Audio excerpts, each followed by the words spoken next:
Bien, entonces, elipse, intersección de un plano con la superficie cónica, el eje del cono en este caso es horizontal, y lo que nos genera es una línea cerrada que decimos que es el lugar geométrico de todos los puntos, cuya suma de distancia a dos puntos fijos, focos, foco 1 y foco 2, es igual a una constante. Y esa constante 2 veces A, tomado el centro entre estos dos focos, la distancia esta es la misma hacia ambos lados, nosotros vamos a tomar una distancia mayor. Desde el centro hasta allí le vamos a llamar A, y la misma distancia para el otro lado, ¿sí? También va a ser A. Entonces vamos a tener allí un hilo que puesto acá no queda, o sea, excede la distancia que hay entre los focos. Esa distancia entre los focos lo vamos a llamar C. Entonces, ¿cómo es el método del jardinero? Clavamos una estaca acá, clavamos una estaca acá. Ustedes lo que pueden hacer es poner una chincha en la mesa o una cinta con un hilo que tiene esta longitud, que es mayor que esta longitud. Lo atan al hilo allí, lo pegan con la chincha y con la cinta, y ese hilo que queda allí lo tensan y lo empiezan a recorrer manteniendo esa longitud constante, esa distancia que llamamos 2A, que es constante. Tal vez vamos a buscar nuestro hilito.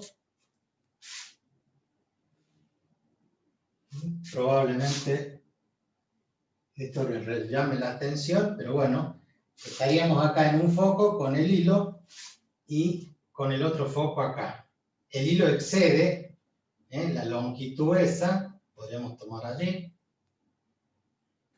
y fijarlo. Si nosotros lo tensamos al hilo, el hilo va a llegar a esa posición y obviamente para el otro lado, a la otra posición, y esa longitud va a ser ese 2 veces A, que lo vamos a definir ahora de la siguiente forma.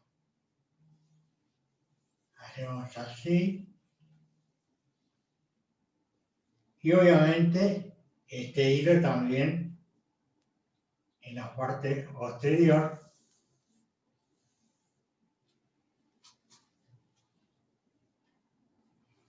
ustedes disculpen, pero ahí tenemos un foco, ahí tenemos el otro foco, entonces la distancia que hay hasta acá es de la distancia A, la distancia hasta el otro punto, la distancia A. Esta distancia es igual a esta distancia.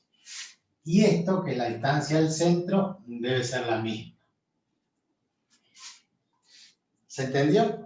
Esto, decimos el método del jardinero porque el jardinero clava una estaca, clava otra estaca, pone el hilito que sobra, que excede la distancia de entre esos dos focos, y lo tensa, y como hice recién yo, manteniéndolo tensado, le damos la vuelta y eso nos define una elipse. La relación entre esa distancia entre los focos y esa distancia A va a hacer que esto sea más fina, más gruesa, que tienda a ser más redonda o más flaquita. Ese es el método del jardinero. Bien. Vamos a borrar el hilito, que ya lo utilizamos.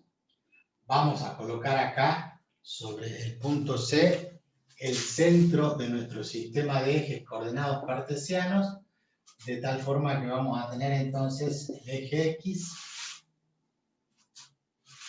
los focos sobre el eje X, y nuestro eje Y perpendicular al eje X, pasando por ¿dónde? Por el centro de la elipse. Definimos la distancia. A los focos la llamamos C, la distancia 2 veces A, desde el centro hasta acá, y desde el centro hasta el otro extremo. Cada uno de esos extremos convenimos en llamarlo vértice, vértice 1 y vértice 2. Ahora fíjense, este punto, esa distancia 2A, que era el largo del hilo, si yo lo coloco sobre este eje Y, vamos a hacerlo con regla mejor, Este sería el eje Y. Si nosotros colocamos un punto acá, como esto es simétrico, esta distancia más esta distancia es 2 veces A. Por lo tanto, esta es la distancia A y esta es la distancia A. Entonces sumo A más A, 2A, que era el largo del hilo. El hilo tenía esta distancia 2 veces A.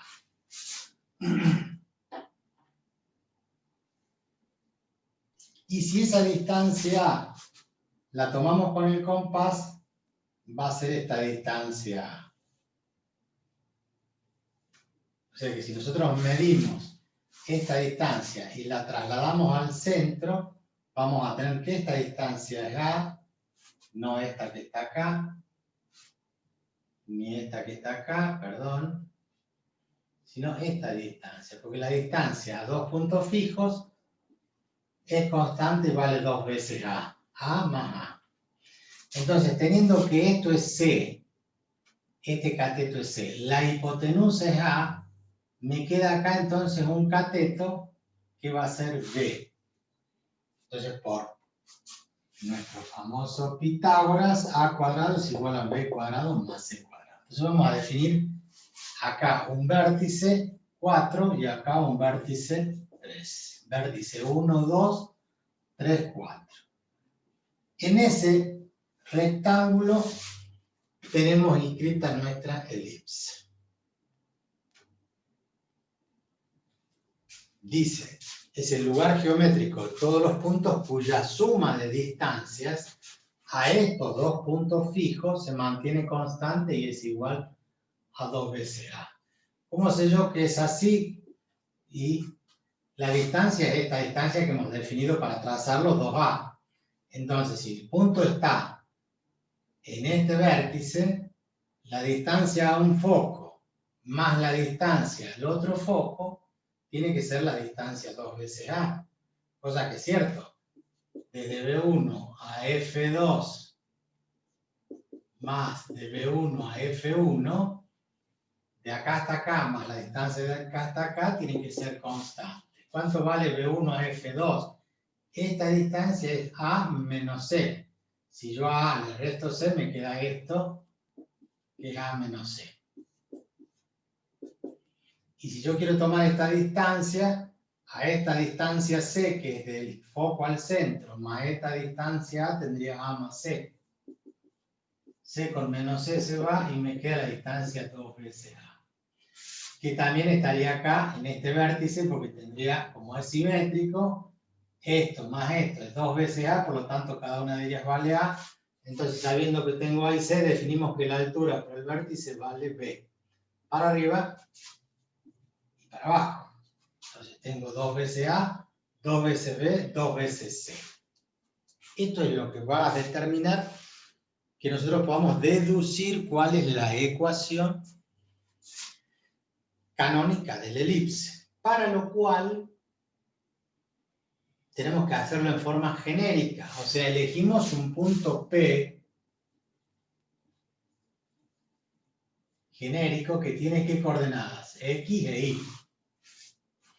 Ese punto P tiene obviamente, ¿qué cosa? Una abscisa X. Porque tiene coordenadas X, Y. Quiere decir que tiene una altura acá, una ordenada, que vale Y. ¿Cuál es la definición? Que la suma de distancia desde cualquier punto, todos verifican esta condición, que midiendo esta distancia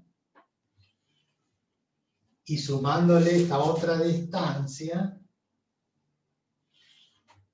esa suma es igual que esta suma, porque yo lo he mantenido tenso al hilo, haciendo esa traza, esa gráfica. Por lo tanto, la definición dice que la distancia de P a F2 más la distancia de P a F1 es constante. ¿Cuánto vale esa constante? 2 veces A. Esto es lo que va a hacer que defina mi ecuación. Entonces vamos a sumar esas dos distancias en función de lo que tenemos acá. ¿Cómo sería eso? Bien, vamos a utilizar acá esta partecita del pizarrón. Vamos a escribir de nuevo PF2 más PF1 igual a 2 veces A. Bien. Nos vamos hacia la derecha. Ahora, observen ustedes que lo que he trazado en rojo, no sé si se ve, esta línea que está en rojo,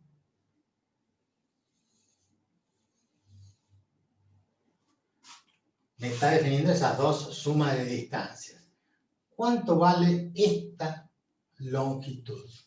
Para eso ustedes observen que yo tengo el punto P que tiene su abscisa X, por lo tanto yo puedo determinar este cateto y este cateto, para lo cual tendré que calcular la hipotenusa.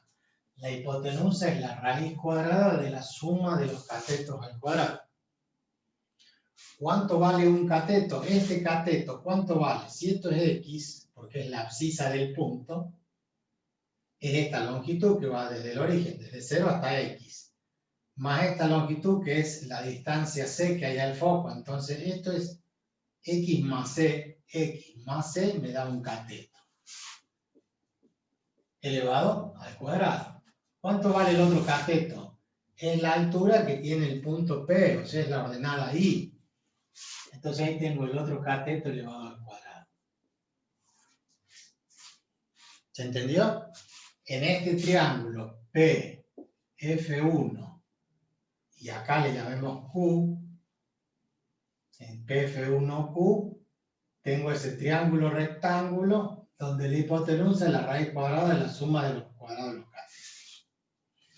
El otro segmento también está en un triángulo rectángulo, pero ese segmento que yo necesito calcular es PF2. Con Q tengo un cateto acá y tengo el mismo cateto I para el otro triángulo. Por lo tanto, esta distancia es la hipotenusa, o sea, es la raíz cuadrada ¿de quién? De este cateto, pero este cateto tiene abscisa X y tiene esto una distancia C. O sea que yo la distancia C le resto X, que es esta distancia, C menos X me da esto. Esto es C menos X. C menos X al cuadrado, más y al cuadrado porque comparte el mismo cateto que este otro triángulo. ¿Y eso cuánto vale? La constante 2 veces A. De esta ecuación hay que desarrollarla para llegar a la ecuación canónica de la elipse. Entonces presten atención, es un proceso algebraico muy sencillo. ¿Se trata de qué? De eliminar las raíces cuadradas. O sea, eliminar ambas raíces. ¿Cómo hacemos? Y tenemos que elevar al cuadrado. Para que sea más rápido, pasamos una raíz para el otro lado. Entonces dejamos esta raíz de x más c al cuadrado más y al cuadrado igual a 2 veces a menos la raíz de c menos x al cuadrado más y cuadrado.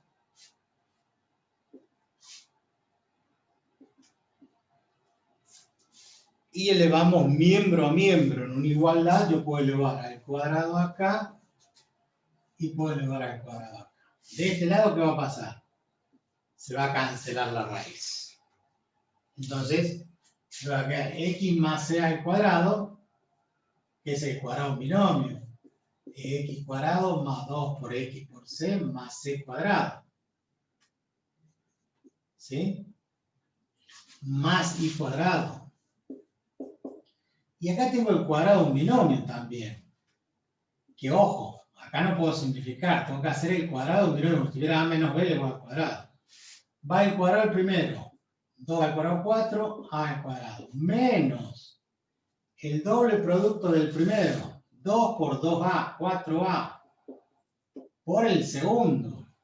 Por toda la raíz, c menos x al cuadrado más y al cuadrado. Más el cuadrado del segundo, el cuadrado de la raíz. O sea que el cuadrado de la raíz se va a cancelar. ¿Y qué me va a quedar adentro? Y c menos x al cuadrado, o sea, el cuadrado del primero, menos el doble producto del primero por el segundo, más el cuadrado del segundo, más este y al cuadrado. En ese desarrollo, habiendo cancelado la raíz con el cuadrado, porque era el cuadrado del segundo término, acá está el cuadrado del primero, y este sería el cuadrado del segundo. En el medio me queda el doble producto de los dos. Fíjense qué interesante. ¿Qué es lo que tiene interesante? Que acá tengo c cuadrado y acá tengo c cuadrado. Si yo lo paso restando, se cancela. Tengo y cuadrado y tengo y cuadrado. Recuerden que ya no está la raíz. Tengo x cuadrado y tengo x cuadrado. No quedó nada. Este menos 12x, para acá va a pasar como más 12x. Entonces 2xc, 12x más 12x son 4c por x.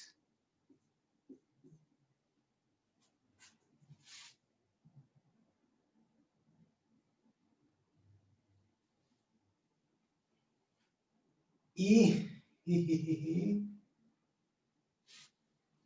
este se juntó con este, me quedó el 4a cuadrado menos 4a por la raíz de c menos x al cuadrado más y al cuadrado. Todo lo demás se canceló y este pasó para acá sumando. Entonces, para que quede más bonito y no tengan ustedes problemas con los signos, por ejemplo, podría dividir miembro a miembro por 4. Entonces cancela, saco factor común el 4 y se va a simplificar con el de abajo. Entonces yo voy a dejar este menos a raíz como a por la raíz. ¿De quién? De c menos x al cuadrado más y al cuadrado. O sea, pasar este término que está restando para este lado sumando. ¿Qué más? Me quedó el a cuadrado. Y este, que se simplificó, cx va a pasar como menos c por x. ¿Por qué hice eso? Para que me quede una sola raíz. O sea, todo este desarrollo fue para eliminar una sola raíz. Ahora me falta eliminar la otra raíz. De nuevo, elevo al cuadrado. Al elevar al cuadrado, ¿qué va a ocurrir? Que voy a tener, acá hay un producto, a al cuadrado por la raíz elevada al cuadrado, porque estoy aplicando la propiedad intuitiva. El cuadrado va para A y va para la raíz. Entonces, si se cancela, adentro me va a quedar c cuadrado menos 2c por x más x al cuadrado más y al cuadrado. O sea que lo que estoy haciendo es resolviendo el cuadrado del binomio. Más y cuadrado. Y de este lado tengo el cuadrado de un binomio. El cuadrado del primero es a cuadrado al cuadrado, a la cuarta, menos el doble producto del primero por el segundo. 2a cuadrado cx, más el cuadrado del segundo. C cuadrado x cuadrado. Ya vamos a llegar. ¿A qué? Aplicar la propiedad distributiva. A cuadrado por c cuadrado. Menos a cuadrado por 2 por c por x. Menos 2 por a cuadrado por c por x. Más a cuadrado por x cuadrado. Más a cuadrado por y cuadrado. Igual a la cuarta menos 2a cuadrado c por x más c cuadrado por x al cuadrado. Ya falta menos. ¿Qué es lo que observo?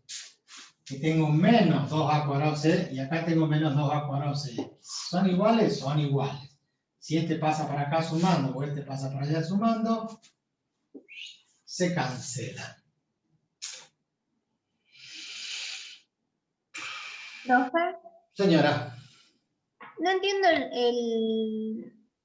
El paso de donde dice x al cuadrado más 2xc más c cuadrado más y al cuadrado y abajo dice 4cx.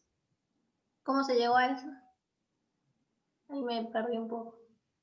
Está bien. Usted, voy acá a esta línea, ¿sí? En esta línea, yo cancelé el cuadrado con la raíz. Entonces me quedaron estos términos libres. Dentro de esos está este menos x, menos 12x, que salió del cuadrado del binomio. Cuadrado del primero, el doble producto, más el cuadrado del segundo. ¿Sí? ¿Y acá qué tiene? Más 2xc. O sea, este término que está restando pasa sumando. Entonces tiene 12x o 2xc más 2xc. O sea, 4cx o 4xc. Como usted lo quiera llamar. Si lo quiere poner al revés porque se marea, x por c es lo mismo que c por x. Entonces tengo 2 acá y este menos, por este más se hace menos, este menos pasa para acá sumando. 2 más 2, 4xc. ¿Vamos bien? Recuerde que el x cuadrado, el c cuadrado, el y cuadrado se canceló. Porque están sumando los dos en ambos miembros. Si los paso restando, se cancela. Entonces reitero, este término más este término me da este término. Este se canceló, me quedó el 4a cuadrado, menos 4 por ahí, la raíz. Como tengo 4, 4 y 4, divido todo por 4. Entonces, ¿qué pasa? Se cancela este 4 con este 4 con este 4. Es como si lo sacara factor común y lo pasa dividiendo, se va a cancelar. Seguimos. Tengo xc, que está acá como menos c por x, que es lo mismo que diga x por c. Es lo mismo. Este lo pasé para allá restando. Este menos a raíz lo pasé para acá como a raíz. Y el a cuadrado, que es donde está. El a cuadrado menos x por c. Ahí es donde le ve al cuadrado miembro a miembro. De nuevo, ¿para qué? Para eliminar esta raíz. El cuadrado de a, el cuadrado de la raíz se cancela.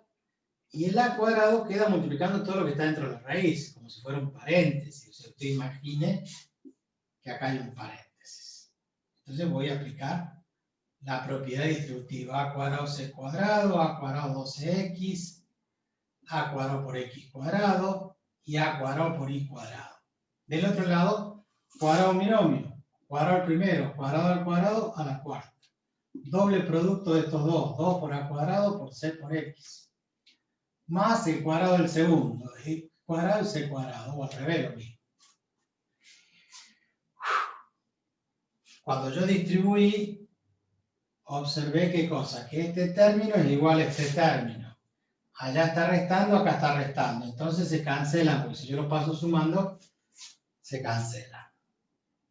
¿Vamos bien hasta ahí? Sigamos. Todo lo que tengo que hacer ahora es agrupar las x de un lado y los términos que sobran del otro lado. Fíjense, este término me sobra. Entonces tengo a cuadrado de x cuadrado. Que es este. Menos c cuadrado de x cuadrado. Ya agrupé estos dos. Más a cuadrado de y cuadrado. Igual a la cuarta. Este se canceló, este vino para acá. Este está acá, este está acá. ¿Y qué me falta? A cuadrado c cuadrado. ¿Cómo está? Positivo. ¿Cómo pasa? Con el menos a cuadrado c cuadrado. Saco factor común x cuadrado. ¿Qué me queda? A cuadrado. Saco x cuadrado, me queda menos c cuadrado. Más a cuadrado y cuadrado. Saco factor común a cuadrado. Me queda a cuadrado menos c cuadrado. A cuadrado por a cuadrado a la cuarta, a cuadrado por c cuadrado. ¿Vamos bien hasta ahí? En el gráfico habíamos relacionado a, b y c y habíamos dicho a cuadrado es igual a b cuadrado más c cuadrado. Por lo tanto, a cuadrado menos c cuadrado es igual a b cuadrado. A cuadrado menos c cuadrado, a cuadrado menos c cuadrado. Entonces tenemos x al cuadrado por a cuadrado menos c cuadrado, que es b al cuadrado, más a cuadrado por i cuadrado igual a a cuadrado por b cuadrado. Último paso. Divido miembro a miembro por a cuadrado b cuadrado. O sea, divido y distribuyo. A cuadrado b cuadrado, a cuadrado b cuadrado, a cuadrado. Acá lo distribuyo porque hay una suma. Entonces el b cuadrado se va, el a cuadrado se va, el a cuadrado se va, el b cuadrado se va todo. Quedó x cuadrado sobre a cuadrado. Más i cuadrado sobre b cuadrado. Se simplificó el a, el b, igual a 1. Esa es la ecuación canónica. Esa es la ecuación canónica de la elipse centrada. O sea, el origen, el centro está en el origen de coordenadas, con eje focal horizontal.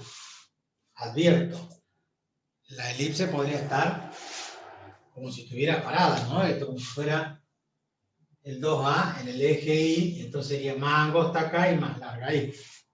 Bueno, volvamos hasta acá. Esto es la ecuación canónica de la elipse central con eje focal horizontal. La recta que une los focos es el eje focal. ¿Cómo es el eje focal? Es horizontal.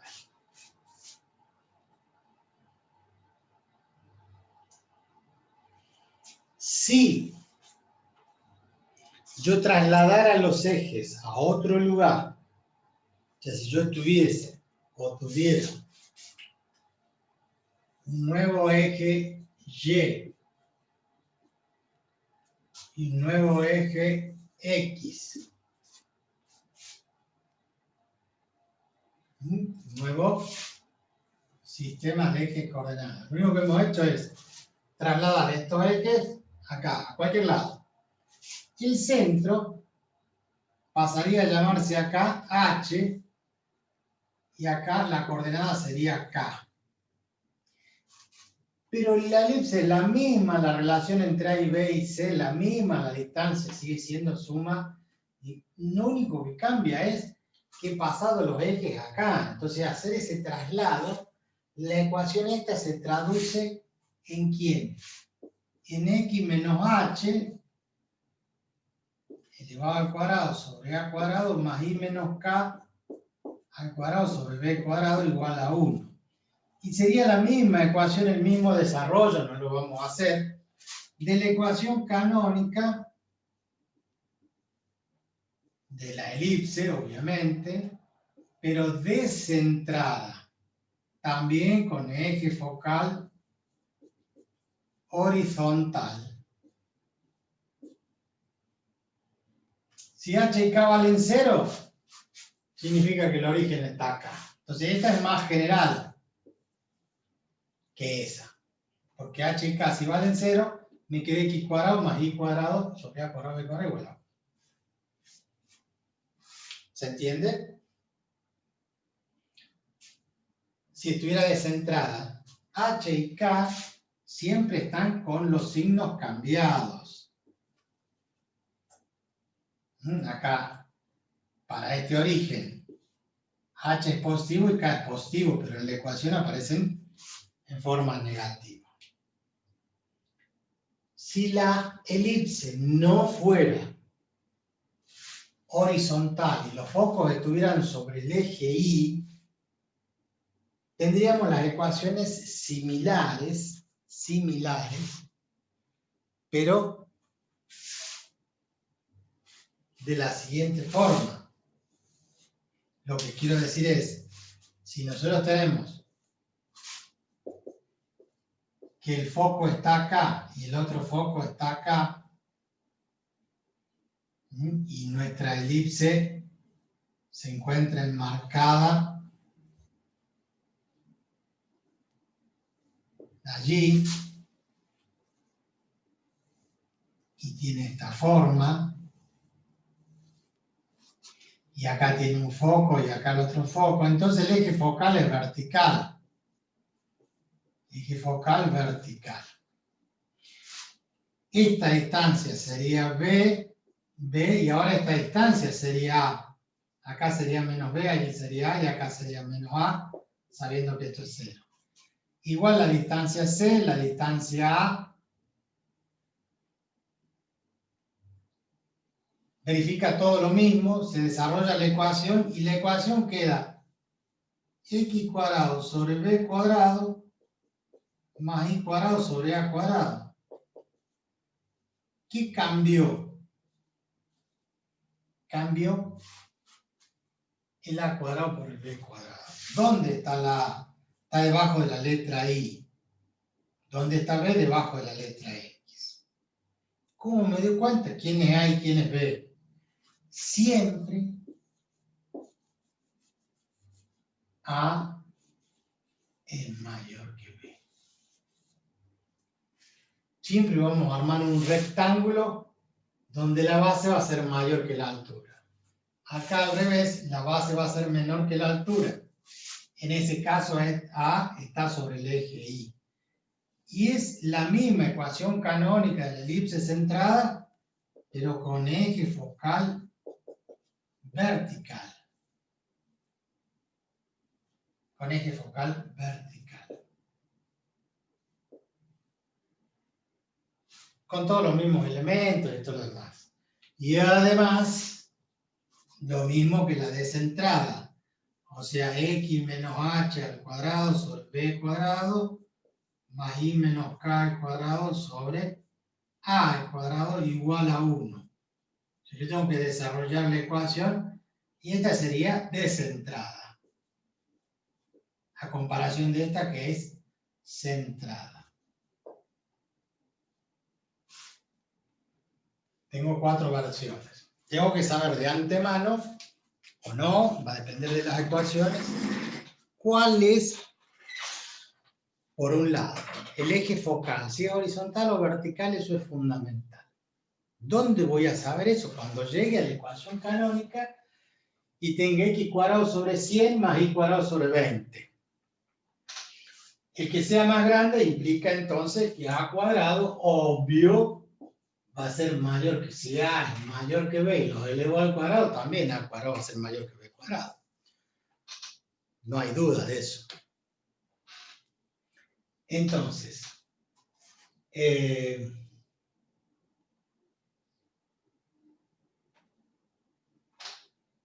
defino quién es el a en función del tamaño. Y ahí me fijo, ¿está debajo de la x o está debajo de la y? Está debajo de la x, el eje focal es horizontal. Está debajo de la y, el eje focal es vertical. Saco las coordenadas h y k, en el caso que sea descentrada. Armo el rectangulito con a, b y c, los dos focos, y ahí tengo que construir la gráfica de la elipse. Por lo cual hay métodos, diferentes métodos para construir elipses. Eso lo pueden googlear, inclusive en YouTube, para ver diferentes formas de encontrar puntos para graficar una elipse. Bien. Esto es nuevo, y además que es nuevo, es muy largo. Nada que ver con la circunferencia y la parábola. La elipse y la hipérbola, tienen ecuaciones que generan muchos más elementos. Entonces, cuando nosotros hacemos un ejercicio, tenemos que encontrar la ecuación canónica, que sea cualquiera de las 4, y empezar a definir todos los elementos que tiene.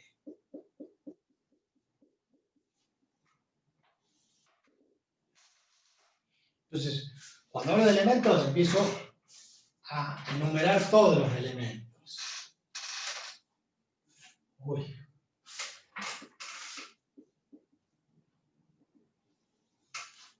¿Qué son todos los elementos? Todos. Arrancamos con el centro. Está en H y K. Para saber dónde estamos situados, vamos al gráfico y buscamos las coordenadas del centro.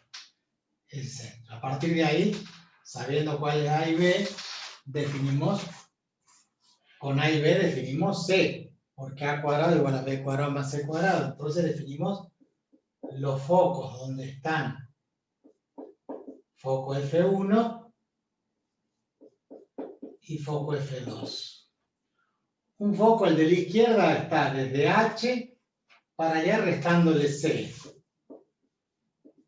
a una altura K. El otro foco está desde H hacia la derecha sumándole C. Si es entrada, como H vale 0, me quedan 6 menos C. Menos C a la izquierda más C a la derecha. Vértices. B1. Estoy dando los elementos para esta que hemos hecho nosotros, que es la horizontal. Si es vertical, va a cambiar. ¿Dónde están los vértices? Y este vértice B1 está desde H a la derecha en H más A y tiene la misma altura K que tiene el foco, el centro y los vértices. El otro vértice 2 está en H menos A con la misma altura K. Me voy hacia el otro lado. El vértice 3, el que está arriba, desde el mismo valor del centro, o sea, está en H. Pero para arriba, acá le sumo B, o el vértice 4, donde estoy en H, pero al valor K le resto B. Defino centro, focos y vértices. ¿Qué más? Diámetro mayor. 2 veces A. O sea, la distancia del piolín, del hilito con el que se traza.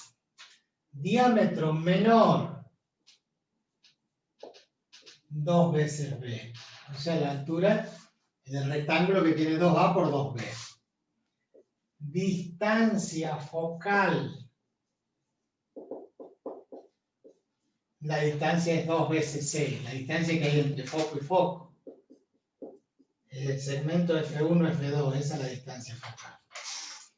El diámetro mayor es B1, B2, el diámetro menor B3, B4.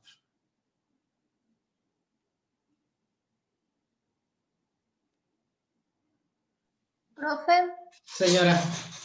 ¿qué dice dónde está el vértice 3? Ahí donde escribió. Está ahí arriba, el vértice 3 dice H, K más B. Gracias. Y obviamente H y K menos B. Les decía,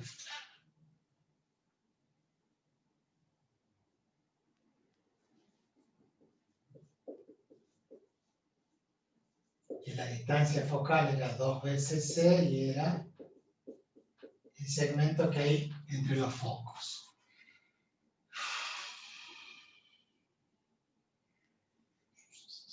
Lado recto. ¿Se acuerdan que en la parábola había una cuerda focal que era perpendicular al eje?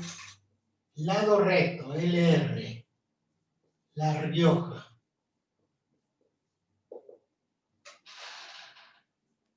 En el gráfico, igual que en la parábola, ahora tenemos dos focos.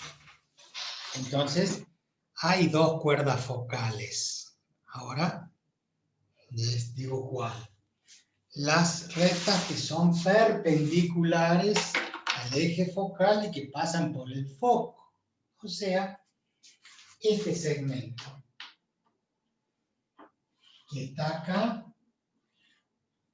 este segmento que va perpendicular al eje focal y pasa por el foco. Ese es el lado recto. Ese segmento es el mismo, ¿no? Esa cuerda focal, como es simétrico, esa longitud es el lado recto.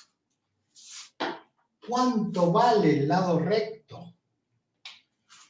Bueno, no es tan difícil porque en realidad lo que hacemos es determinar cuánto vale en la función, en la ecuación, que es esta, para la que es centrada, el valor de x es justamente la distancia c que hay hasta el foco. Entonces yo reemplazo el valor de x por c y me fijo cuánto vale y. ¿Cuánto vale acá? Menos y arriba más y. O sea, 2 veces ese valor. Entonces si yo reemplazo esto por c cuadrado para deducir cuánto vale el lado recto, lo que voy a hacer es, fíjense, en la ecuación voy a reemplazar el x por el c. Entonces voy a tener c cuadrado sobre a cuadrado más i cuadrado sobre b cuadrado igual a 1. Y lo único que tengo que hacer es despejar i. 1 menos c cuadrado sobre a cuadrado. Está sumando, pasa a restar. El b cuadrado que está dividiendo, ¿qué hace? Pasa a multiplicar. Y luego el cuadrado como raíz cuadrada.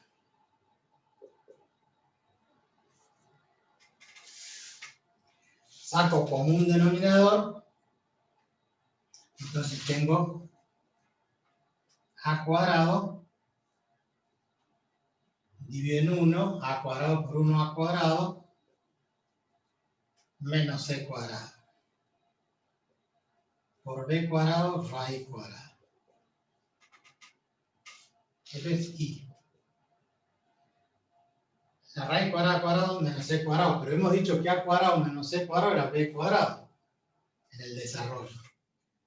Por lo tanto, esto es b cuadrado. Entonces me queda b cuadrado por b cuadrado sobre a cuadrado menos raíz cuadrada. Entonces la raíz cuadrada de b cuadrado es b, y la raíz de b cuadrado es b por b cuadrado. Y la raíz cuadrada de a cuadrado es a.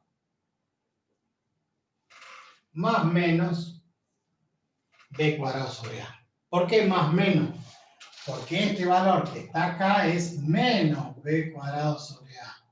Y el valor que está arriba es b cuadrado sobre a positivo. Por eso saco dos valores. Uno que corta acá y el otro que corta de arriba. Entonces, ¿cuánto vale el lado recto? El lado recto vale 2 veces este valor. Porque es este b cuadrado sobre a que se repite arriba. 2 veces b cuadrado sobre a. Así se calcula el lado recto. Y todavía no terminamos. Fíjense. 1, 2, 3, 4, 5, 6, 7, 8, 9, 10 y lado recto 11.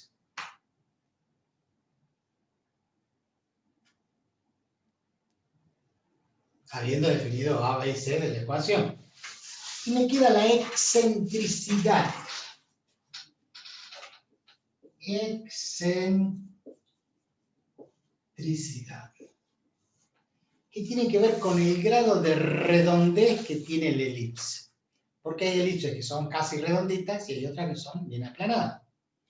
Si nosotros cortamos la Tierra, nuestro planeta, con un plano que pase por los polos, decimos que es una circunferencia achatada en los polos, por efecto de la fuerza centrífuga, ¿no? De donde miles de millones de años que la Tierra estuvo y sigue estando en rotación. Se achata en los polos. Entonces eso, si hacemos un corte, es como si viéramos una elipse casi redondita. La Tierra,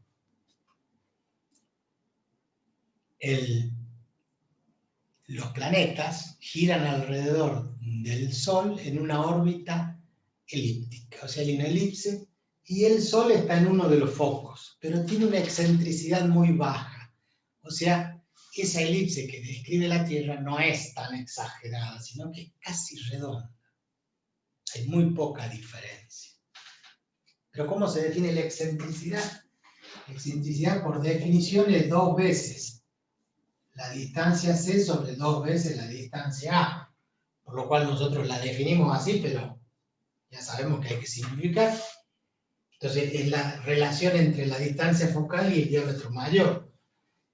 Entonces, siempre va a ser C sobre A, directamente. Nos olvidamos del 2, pero así está definida.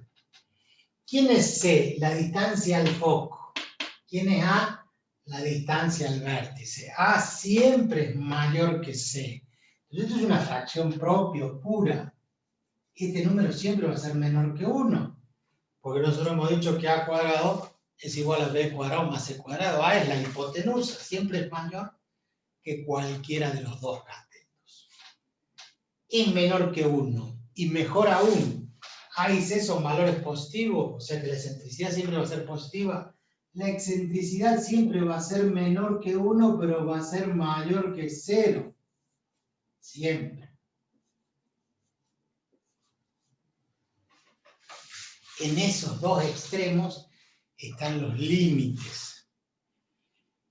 ¿Qué pasa si la excentricidad tiende a 0? Y para que el cociente me dé 0, ¿quién tiene que valer 0? C. Implica que C tendría que tender a 0. Si yo quiero que la excentricidad tienda a 0, C tiende a 0, 0 digo cualquier número, es 0. Pero si C vale 0, en la ecuación A cuadrado más B cuadrado, perdón, A cuadrado igual a B cuadrado más C cuadrado. Si C vale 0, me queda que A cuadrado es igual a B cuadrado. O sea, A es igual a B. ¿Qué significa que A es igual a B? Que no voy a tener un rectángulo de 2A por 2B, voy a tener un cuadrado. Entonces, la elipse tiende...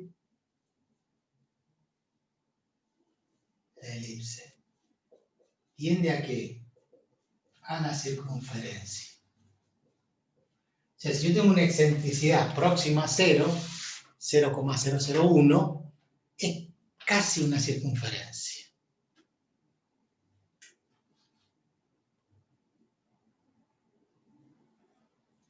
¿Qué significa?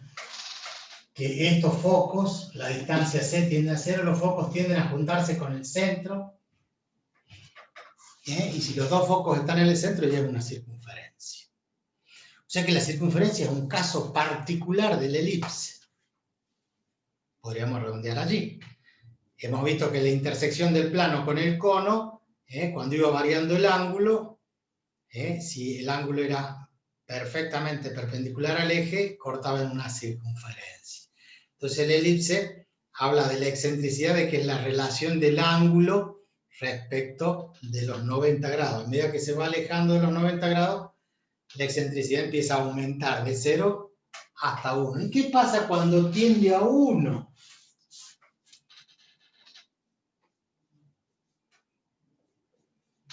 Y para que el cociente me dé 1, C tendría que ser igual a A. Si son los iguales, se simplifica y me da 1. ¿Y qué pasa si A es igual a C? Y en la ecuación A cuadrado igual a B cuadrado más C cuadrado, si A y C son iguales, entonces C tiene que valer 0. B tiene que valer 0. Así me quede que A es igual a C. Y si B vale 0, ¿qué significa? Que los focos que tenían una distancia C tienden a tener el mismo valor que A. O sea, los focos se separan y se achica el alto de la elipse. Entonces, la elipse tiende a ¿qué? A un segmento. O sea, se va achatando, achatando, achatando, que es una línea que va desde A hasta menos A. Entonces, la excentricidad me define ese valor entre 0 y 1. Cuanto más cerca del 0 está, más redondita es la elipse. Cuanto más alejada del 0, más cercano al 1, 0,90, 0,95, 0,99, la elipse es larga y finita como una lombriz. Tiende a un segmento. porque que B tienda a 0, no es que sea igual a 0, que tienda a 0 significa que el rectángulo que vamos a armar va a tener 2 veces A y B va a ser bien finitito. Entonces la elipse va a estar ahí adentro como si fuera una recta bien gruesa. ¿Se entendió? ¿O no se entendió? ¿Es mucho? ¿Es poco? ¿Notarán la diferencia en haber visto circunferencia y parábola? A ver elipse, donde hay muchos más elementos. Fíjense, hemos llenado el pizarrón solamente con los elementos, una docena de elementos. Cuando en la circunferencia tenemos centro y radio, y se acabó. Cuando en la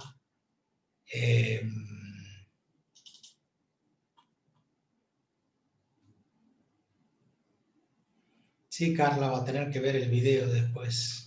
Todos van a tener que, y como van a tener las vacaciones, van a ir despacito, no paran al video, se fijan qué fui haciendo paso por paso, cómo fuimos definiendo y cómo llegamos a esas ecuaciones y todo lo demás. Está todo resumido en ese pizarrón, al cual vamos a sacar una foto y ustedes después, cuando vean el video o no, cuando vean la foto, acá cuando está todo completo uno no entiende nada porque, obvio, que no es fácil.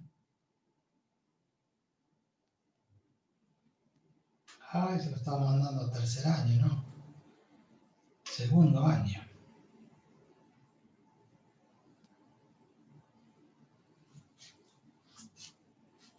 Y a ver si podemos hacer que entre todo en la pizarra.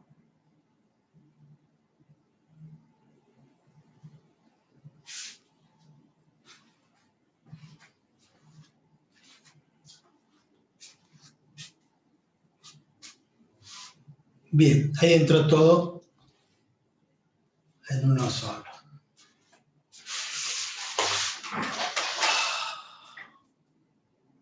Bueno, imaginen ustedes entonces que si además le ponemos una recta y queremos ver si esa recta corta o no corta, es tangente, secante, exterior, reemplazar la recta en la Y o en esta Y y hacer todo el desarrollo para ver la ecuación cuadrática, sacar las raíces, etcétera, para ver si una recta corta o no corta una elipse.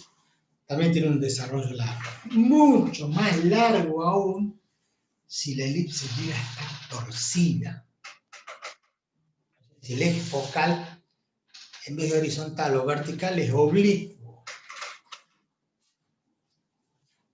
Créanme que eso es, no vamos a verlo nosotros, no lo vamos a desarrollar, yo les voy a dar cómo se rota, pero no vamos a hacer ejercicio ni vamos a tomar.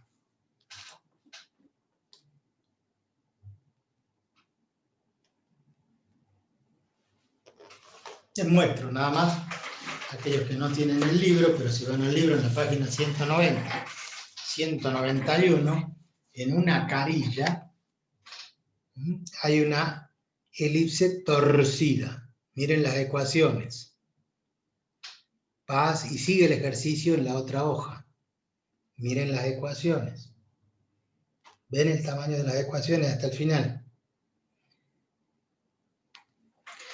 Eso es bastante, les puedo sacar una foto y mandárselo, pero no tiene sentido. Es angustiarlos por encima de la pandemia. Y hay que ser un poco psicólogos en esto. No hay que hacerlos tener miedo. Pero que se puede complicar tanto. Sí, se puede complicar muchísimo. Esto desde el punto de vista algebraico. Se pueden trabajar las elipses así, oblicuas, con matrices para determinar cuánto hay que girar los ejes para que esa elipse esté horizontal o vertical, para lo cual hay que descubrir un ángulo, y para descubrir el ángulo hay que trabajar con matrices. Es larguísimo, no les va a tocar. pero alguna vez, tal vez, en algún momento de sus vidas, pueden llegar a ver eso en algún libro. Yo lo estudié así, con matrices, hacer rotaciones obviamente en la universidad, en la materia que se llama geometría analítica. Pero no tengan miedo, nosotros vamos a ver esto nada más, que es un 10, un 20% de todo lo que se podría ver. Para esto hay que tener paciencia, hay que armar. Nosotros mañana vamos a hacer ejercicio, ahora no vamos a tener tiempo de desarrollar un ejercicio completo. ¿Qué es el ejercicio? Partir de una ecuación general de segundo grado y llevarla a cualquiera de estas ecuaciones canónicas que hemos visto, centradas o descentradas, y a partir de esa ecuación, teniendo A y B, sacar C, con A, B y C ir al gráfico y empezar a definir todos los elementos. No es tan complicado.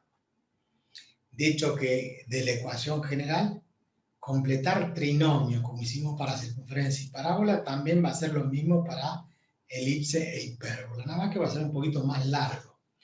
No es más complejo, sino que es más extenso el trabajo, más largo, pero no es complicado. No tengan miedo.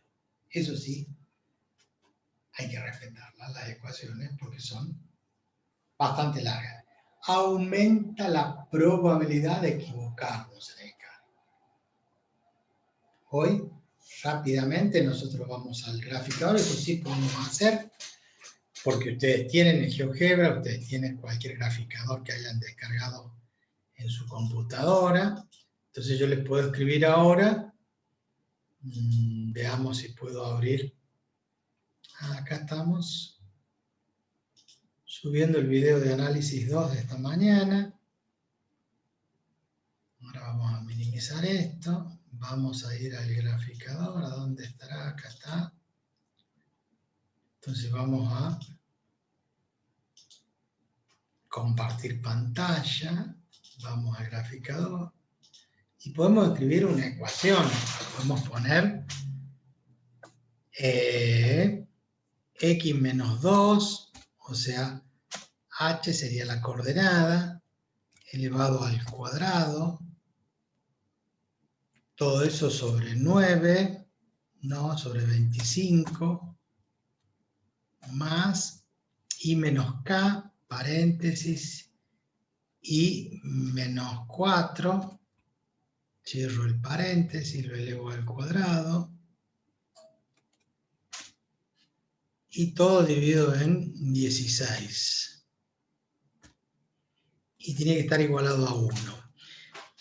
Que una ecuación canónica que acabo de escribir, vamos a ver acá a la izquierda que quedó un huequito, esta la dejamos así para mañana,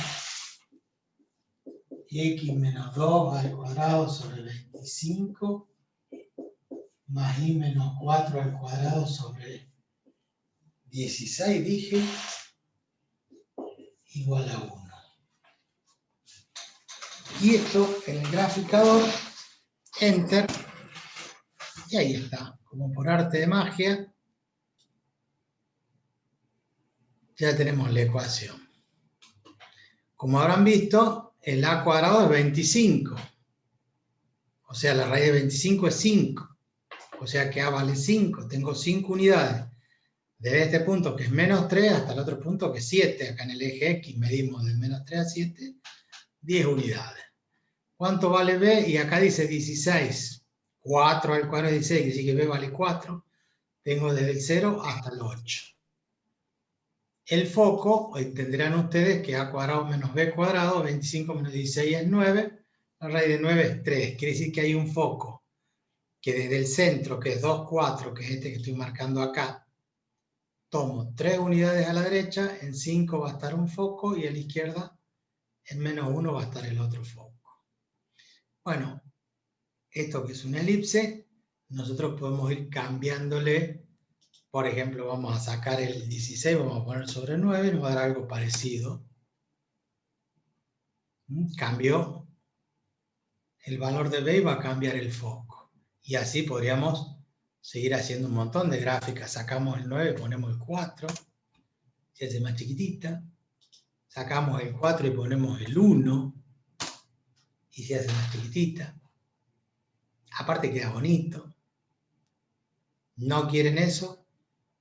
Bueno, ustedes son dueños. Dejamos el 16. Nos vamos del otro lado y en vez de 25 lo bajamos a 16.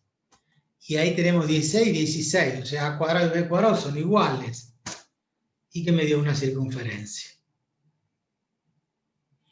Y le seguimos bajando al 16 y lo ponemos en 9. Y me dio una elipse ya vertical. Y del 9 lo bajamos al 4. Miren qué fácil que es esto. Y vamos completando después con el 1. Es como si hubiéramos hecho un mapamundi, ¿no? Como si fuera una esfera en perspectiva con los paralelos y los meridianos. ¿Gustó o no gustó? Bien. Con ese grafiquito me despido hasta mañana. Mañana vamos a desarrollar esa ecuación y vamos a ver cómo colocar todos los elementos para esa ecuación. ¿Alguna pregunta?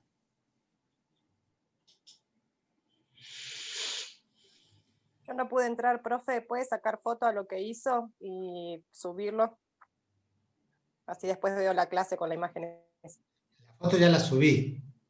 Ah, está bien, gracias. No, recién acabo de llegar por eso. Perdón, Jacqueline, ya está. Después vea el video y va a ir viendo lo de la foto, cómo se fue construyendo. Perfecto. Muy bien. Recuperamos la semana que viene. La semana que viene no vamos a desarrollar ninguna clase.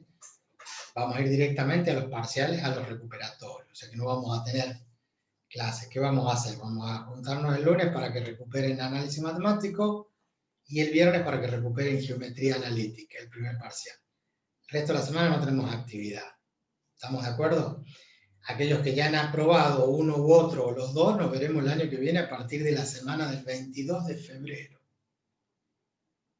O sea que si hay gente que ya aprobó el primer parcial de esta materia de geometría y no hace análisis, hace solamente geometría y aprobó el primer parcial, nos estamos despidiendo. Feliz Navidad, feliz Año Nuevo, felices vacaciones, feliz pandemia. Nos vemos en febrero. Pero por supuesto falta una clase todavía, la de mañana. A partir de mañana van a ser los saludos. Festejos, pan dulce, sidra, etc. La semana que viene solamente me quedo con los que recuperan. ¿Alguna otra pregunta? Profe.